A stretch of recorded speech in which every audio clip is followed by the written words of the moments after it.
मैं आपको NCERT chapter 11 जो कि एनसीईआरटी क्लास 12 की है उसके बारे में पेज नंबर 191 के बारे में बताना चाहता हूँ और अच्छे से समझा रहा हूँ आपको। मेरे भी इस शुरुआत में बहुत छोटे छोटे वीडियोस होंगे, आप अच्छे से लाइन बाय लाइन समझने की कोशिश करेंगे तो ये आपके लिए अच्छा होगा। और यह बेसिक्स के लिए है, जिन बच्चों का बेसिक्स क्लियर नहीं है, इंग्लिश से हिंदी में समझ में नहीं आता है और क्वेश्चंस नहीं समझ पाते हैं, उन बच्चों के लिए है। जैसे इन नेचर मीन्स प्रकृति में we rarely find isolated single individuals of any species. ये इसका अर्थ क्या है कि वी रेयरली, मैं बहुत कभी कदार ही प्रकृति में कोई सिंगल इंडिविजुअल्स, किसी भी जाति का सिंगल इंडिविजुअल्स अलग एक ही मिले, बहुत रेयर है। Majority of them live in A groups in a well-defined geographical area. Share or compete for similar resources, potentially interbreed and thus constitute a population.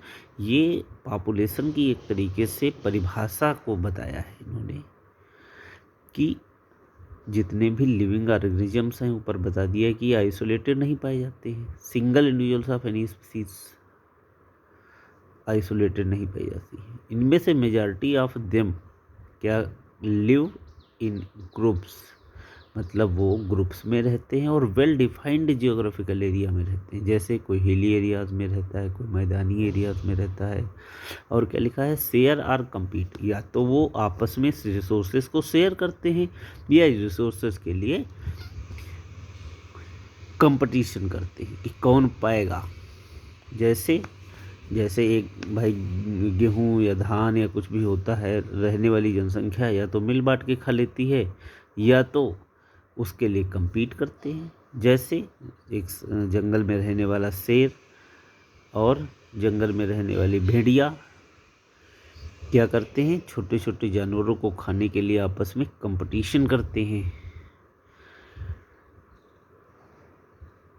And resources potentially interbreed and दस constitute, और आपस में जो भी live organisms हैं वो interbreed करते हैं, मीन्स सेक्सुअल रिप्रोडक्शन करते हैं या रिप्रोडक्शन करते हैं और अपनी जनसंख्या को बनाते हैं, constitutes A population. Although the term interbreeding implies sexual reproduction, हाँ, यहाँ पे ये अर्थ इन्होंने ये बताया है कि Aldous the term interbreeding implies, Aldous the interbreeding जो टर्म है, जो शब्द है, ये इम्प्लाइज करता है सेक्सुअल रिप्रोडक्शन को, लेकिन a group of individual resulting from an even asexual reproduction is also generally considered a population for the purpose of ecological study. लेकिन इन्होंने ये बताया है कि ऐसे ग्रुप ऑफ इंडिविजुअल्स, जो ऐसे ऑर्गेनिजम्स या इंडिविजुअल्स हों जो कि एसेक्सुअल रिप्रोडक्शन के कारण भी बनते हैं, उनको भी हम पॉपुलेशन ही समझते हैं। किसके लिए, इकोलॉजिकल स्टडी के लिए, इकोलॉजी के अध्ययन के लिए। ऑल द कार्मोरेंट्स, जैसे एग्जाम्पल्स दिए हैं कि all the cormorants in a wetland, जो कार्मोरेंट्स पक्षी होते हैं जो गीली एरियाज़ में पाए जाते हैं, या फिर रेड्स इन एबंडेंट ड्वेलिंग्स, जो खाली जगह पड़ी होती हैं, गड्ढे होते हैं, उनमें पाए जाने वाले चूहे, या teak wood trees in a forest tract, और जो जंगल के रास्ते होते हैं उनमें टीक वुड ट्रीज़ लगे होते हैं। बैक्टीरिया कल्चर प्लेट पे है। Lotus plant in a pond, तालाब में कमल के फूल हैं। Are some examples of a population, ये सब एग्जाम्पल किसके हैं, पॉपुलेशन के हैं। In earlier chapter you have learned that although an individual organism is one that has to cope with a changed environment. ये अर्लियर चैप्टर में आपने ये पढ़ा है कि इंडिविजुअल ऑर्गेनिजम्स वो होते हैं जो वातावरण के चेंजेज के साथ साथ उनके चेंजेज को बियर कर लेते हैं। It is a population level that natural selection operates to evolve the desired traits. It is a population level. It is at the population level that the natural selection operates to evolve the desired traits. ये एक population, ये आपने ऊपर पढ़ा कि individuals जो होते हैं वो इन्वायरमेंट के चेंजेस के साथ साथ बिहेव कर लेते हैं और इन्वायरमेंट में रहते हैं, लेकिन जो एक पॉपुलेशन होती है, इस पॉपुलेशन लेवल पे ये चीज़ क्या होती है कि उसमें से वही पॉपुलेशन इवॉल्व करती है जो सेलेक्ट होती है, इसे नेचुरल सिलेक्शन कहते हैं। ठीक, डिजार्टर population ecology is there for an important area because it links ecology to the population genetics and evolution.